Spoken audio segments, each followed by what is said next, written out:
By now, we know the concepts of ESP and ESL. ESP means English for a specific or special purposes, and that includes students who are learning English in a certain fields or certain context. ESL means English as a second language, which basically represents learning English in a country where it is the official language. However, I want to introduce some other acronyms.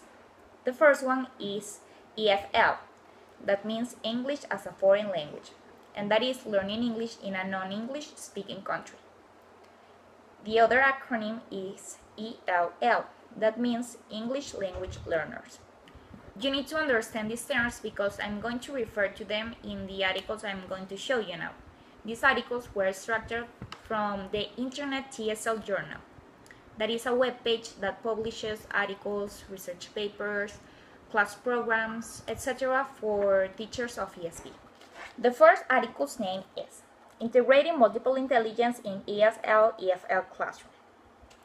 This article is written by Gökhan Bas from Boruktulus Secondary School in Turkey. The article basically says that every individual has a particular learning style to storage information in their brains. If you have an auditory learning style, you'll mainly learn the information through hearing. If you have a visual learning style, your learning process should be linked to the sight. And if you have a kinesthetic learning style, the information will be stored in your memory through the movement and through manipulating things. In addition to that, it is known that people, mostly children, have the ability to store memories in their brains by associating them with their senses. And they can also have the ability to cross-sense. So, this theory of multiple intelligence offers several teaching and learning styles to ensure all the students can have a variety of approaches to exploit their learning potential. Here are some ideas that the author exposed to apply this theory in the classroom. The first idea says that words are not enough, and activities that include their senses are really required, especially for the youngest learners. The teacher needs to work with the surrounding, with pictures, sounds, images, etc.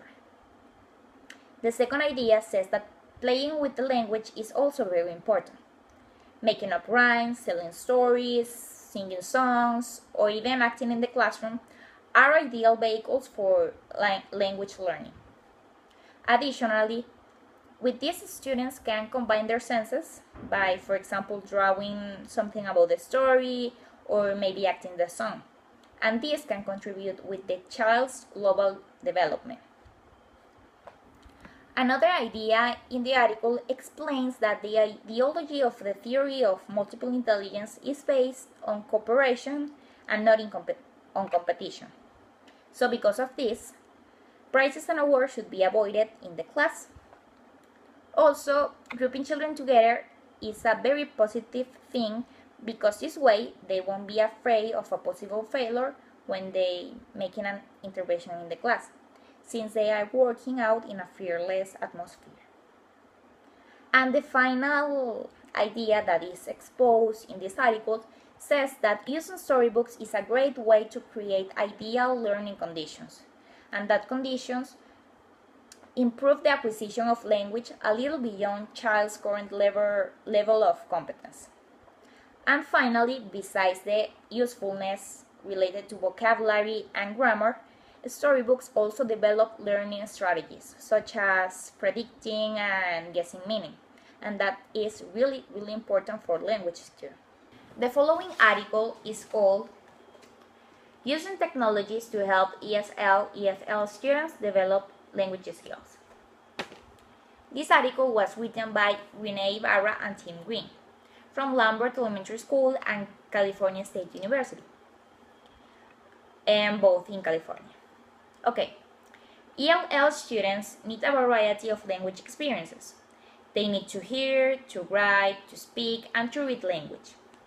This article basically supports that computer-assisted instruction can facilitate learning in a variety of ways.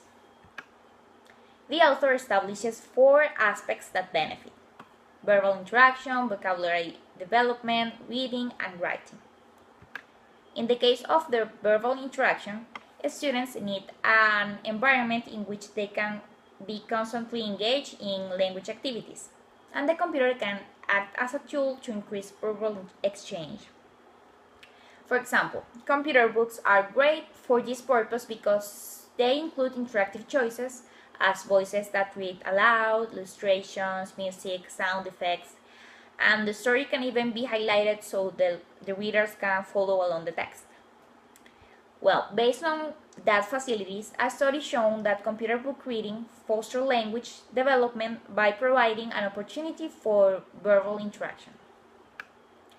In the case of vocabulary development, computers can help to learn vocabulary in context and with visual clues to help students understand in a better way. It also can incorporate a variety of learning styles. In the case of the third aspect, which is reading, there are several ways in which computer-based reading instruction can be used to improve it.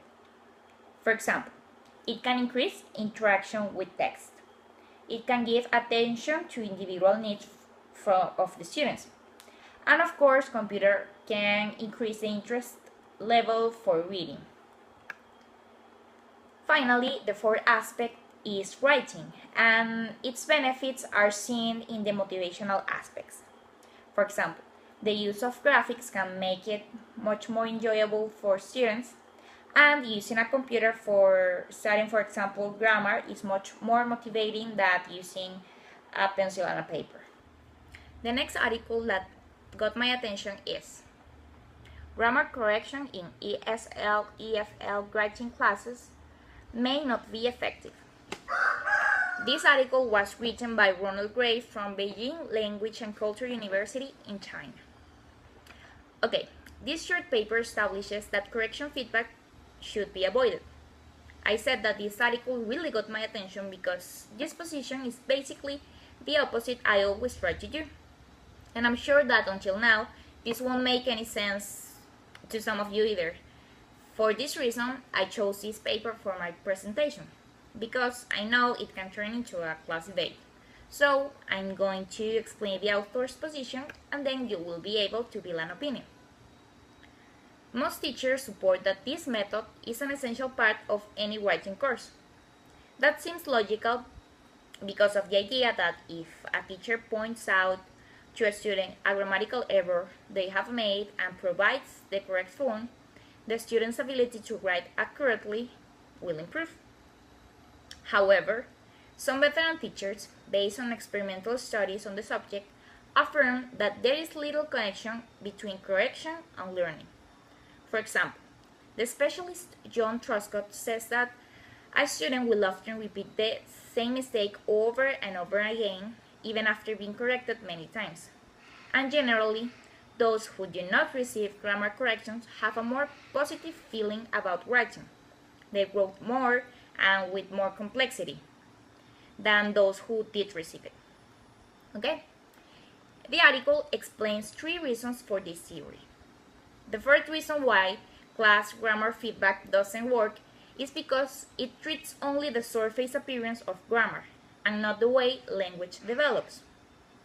The second reason why is because learning grammar in a second language is a gradual process, which occurs developmentally and hierarchically. Therefore, in order to offer useful corrections, the teacher will need to precisely know where the student is in terms of their grammatical level. Yet, because of the complexity involved in learning grammar, this will be a virtual impossibility. Okay? Finally, the third reason has to do with the comments given by the teachers.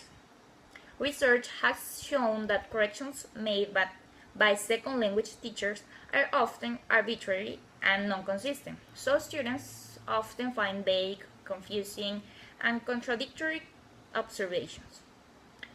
Finally, they end up making only a mental note of the correction they have understood, but normally they do not incorporate it immediately.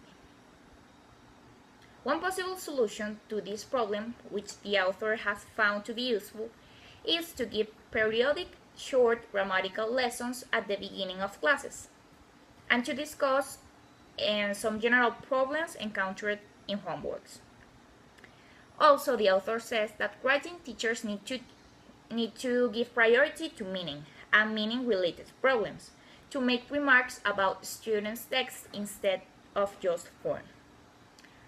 Okay, finally, Harriet Semek, in one of her research papers, has demonstrated that students who receive comments from teachers only on content did much better than students who receive criticism on grammar.